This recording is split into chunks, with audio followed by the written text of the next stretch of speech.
me diga uma coisa, certo? Aí voltando aqui lá no GeoStudio, Sim, aí vamos lá. em 1979, né? 79. 79 GeoStudio, como é que foi Bom, de essa virada aí? de 79 até 81, o GeoStudio era tão somente o cinema de arte e o curso de geografia Certo. do Brasil, que eu dava. Né? Mas em 81, Ano que eu nasci. eu resolvi expandir esse curso, que era só de geografia, para um curso de estudos sociais. E Então, aí o quê? chamei um grande professor de história, chamado o professor Nelson Campos, Nelson Campos, né? foi meu professor O também. legendário Nelson Campos, né? E ele foi dar as aulas de história, eu fiquei com a geografia, o Nelson Campos pegou a parte de história, e aí nós resolvemos dar outro passo e botar português também no pacote. E aí o professor Itamar Filgueiras ficou Grande. encarregado do português. Português. Excelente né? professor. Excelente pessoa, né? Grande nome, Todos foram meus professores. professor fantástico, né? É. Bom, então o GEO nasceu com essa força, digamos assim, a força até da inovação. Primeiro, não era uma sala de aula comum. Era uma sala de aula formada por 10 sofás, digamos assim, né? Toda carpetada. E numa sala com carpete não podia ter um giz sujando o carpete. Aí nós inventamos o quadro branco. Vou te dizer que o quadro branco no Brasil, na escola regular, foi criada no GEO em agosto de 79. Porque existia quadro branco antes, existia.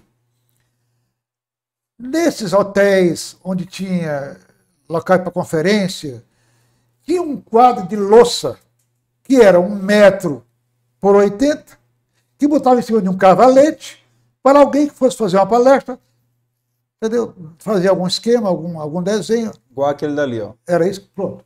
Exato, pronto. Ali você está com ele ali, documentando, exatamente aquele ali. Então, esse que era o quadro branco. Aí, na época que estava construindo o auditório, eu assim com um pincel, e a mesa que eu estava era de fábrica branca, comecei a arriscar aqui. Aí depois peguei um pano, apaguei.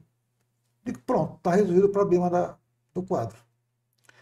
Vou comprar uma fórmica branca, dessa brilhosa, e vou botar lá na sala de aula. Não vai sujar o carpete e nem vai com ar-condicionado, 2 ar-condicionados fortes, nem vai criar problema de poeira, etc. Alergia, Então, né? já nasceu essa sala de aula totalmente diferenciada. E para completar... Os alunos dormiam, né, na aula, porque se encontrou, né? Os alunos daquela época sempre falam disso aí, né, do impacto que receberam. Né? Aí, para completar,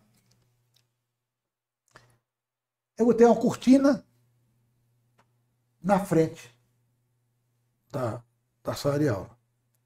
Então, quando o aluno chegava, ele encontrava tudo com carpete, uma cortina muito bonita, combinando com a cor do carpete, entendeu? Fechada, entendeu? E lá no canto tinha um painel que eu afixava um cartaz sobre o tema que eu ia dar aula. Isso era Pernambuco, um cartaz com várias coisas de Pernambuco, mapa e foto do Recife, não sei o que, não sei o que, não sei o que. E o aluno chegava e estava tudo fechadinho. Então, para começar a aula, a mise-en-scène era abrir a cortina, né? E já aparecia o painel lá, com todo decorado. Um projetor de slides lá atrás, com vários slides sobre o tema. Então eu dividia a aula em 3 momentos. Me diga uma coisa. Quando você vai visitar uma cidade, você já ouviu falar bem dela? ouviu falar? Quando chega lá, seu interesse é maior. Sim. Se vai para uma cidade que não ouviu falar, seu interesse é quase zero. Por exemplo, consta que uma pessoa da seleção brasileira, em 1958,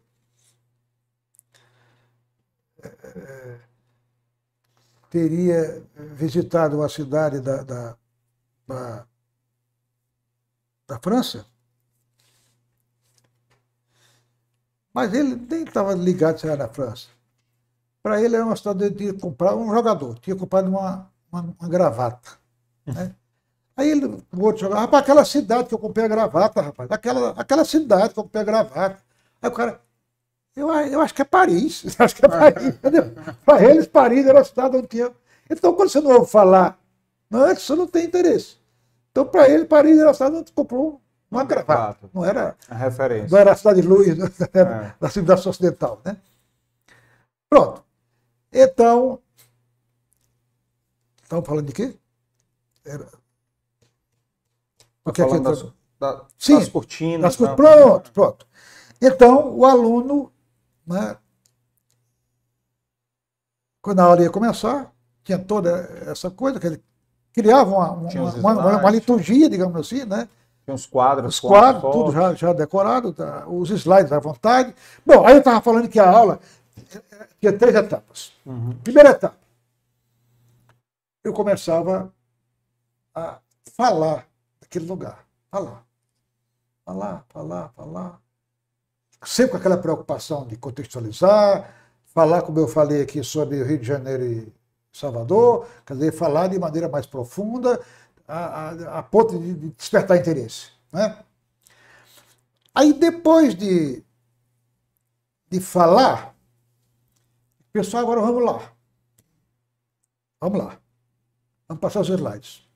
Aí nós temos que visitar o tema da aula. As cidades, a região agrícola, a pecuária. Nós ouvimos falar, nós visitamos, pois agora tem um texto aqui, de 2 páginas, que você vai ler.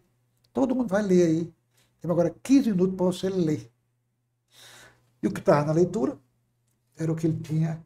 Ele vai ler um lugar que ele já visitou. Que ele tinha visto. Ele tinha ouvido falar, viu, e agora ele estava lendo sobre. Aí o interesse é maior. Então a leitura dessa, ela tem mais poder do que ler. Não, vai lendo, porque vamos ler uma coisa que eu já estou interessado. O senhor estimulou antes. A minha técnica era essa. Estimulou a curiosidade, a minha né? tática era essa. Exatamente. Meu filho, não existe decolagem do ser humano se não for através da curiosidade. Eu digo sempre que isso aqui é uma pista de decolagem. Ó. Chama-se curiosidade. Ó. Daqui o ser humano... E na medida que ele vai decolando, por que ele vai decolando? Porque ele vai adquirir conhecimento. Sim. Este aqui é o C de curiosidade.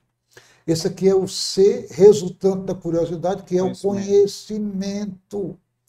Olha, todo curioso obtém conhecimento.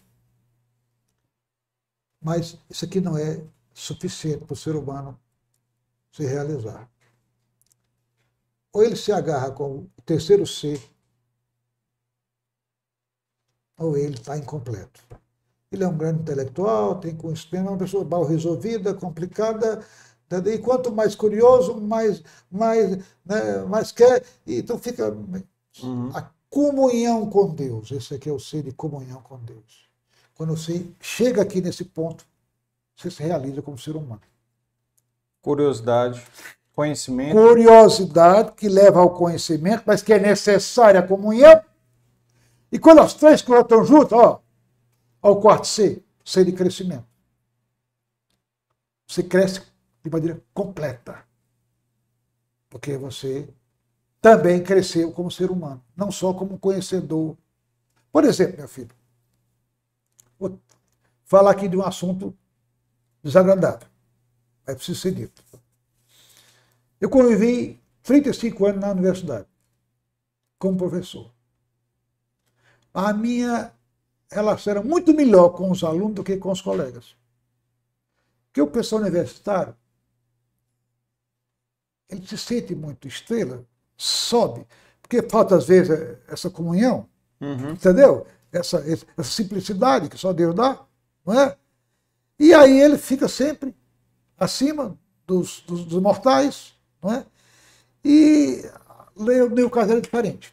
As minhas aulas eram sempre muito procuradas pelos alunos, e eles eram de outra cadeira e iam para lá, porque tinha essa coisa nova. Quem era o público desse seu curso do GEL? Não era do GEL, lá na UES. Não, mas o público do GEL, quem era o público? Claro. Como eu estudava no Colégio Cearense, tinha 19 turmas de 100 alunos cada um, eu tinha 1.900 alunos que se propuseram a fazer. Então era cheio. Esse curso do GEL, de Geografia, terminava uma turma, entrava outra. Mas era um curso focado que os alunos do ensino médio? Do terceiro ano. Eu nunca dei aula, a não ser do terceiro ano. Ou na universidade no terceiro ano. Eu comecei a dar aula em Salvador. Entendeu? Já entrei no terceiro ano. Já entrei no cursinho de vestibular. Entendeu? Entrei no cursinho de vestibular. Por isso, toda a minha história é a história de aula para cursinho e depois aula para os terceiros anos dos colégios. E aí também dei aula do Colégio Batista, às vezes o GEL teve um convênio com o Batista, e eu também dei aula do Batista. Mas desde Salvador, eu já vinha dando aula só no terceiro ano. No terceiro ano. Mas estamos aonde? Vamos lá. Vai me lembrando que aqui por lá eu perco o fio da meada. Os alunos, né? Bom, aí o aluno com esse pacote, essa aula mais diferenciada, ele divulgava.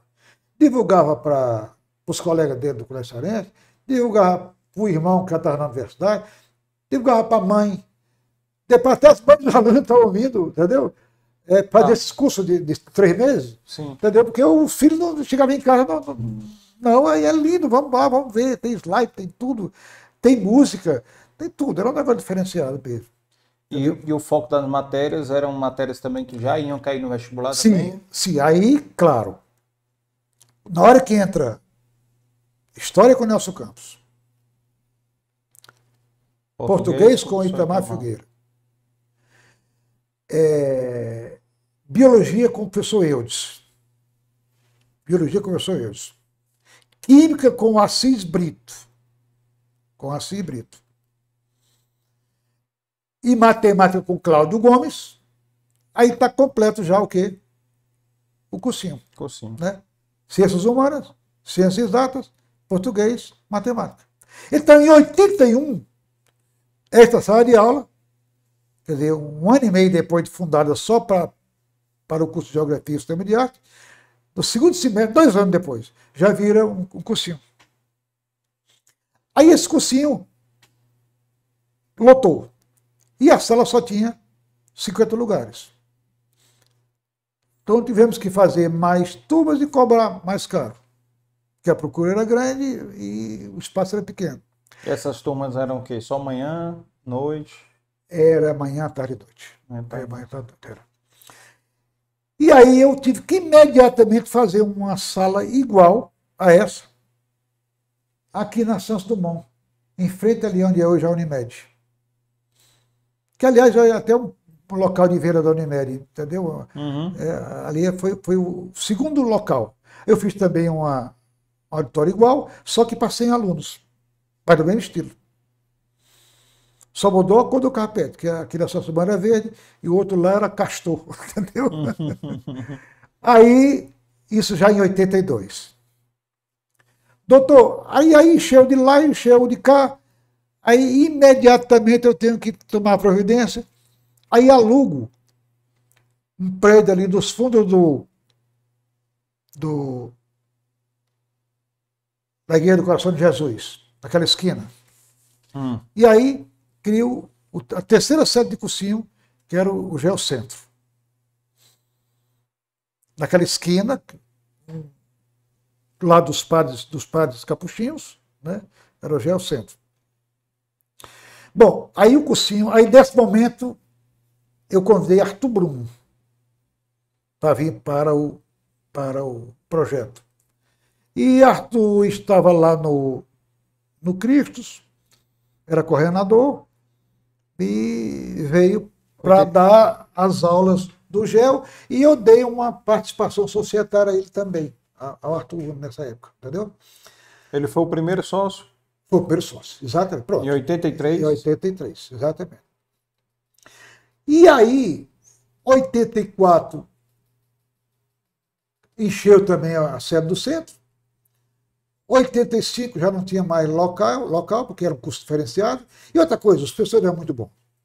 Eu tenho que reconfessar que o segredo de tudo isso aí teria sido a equipe.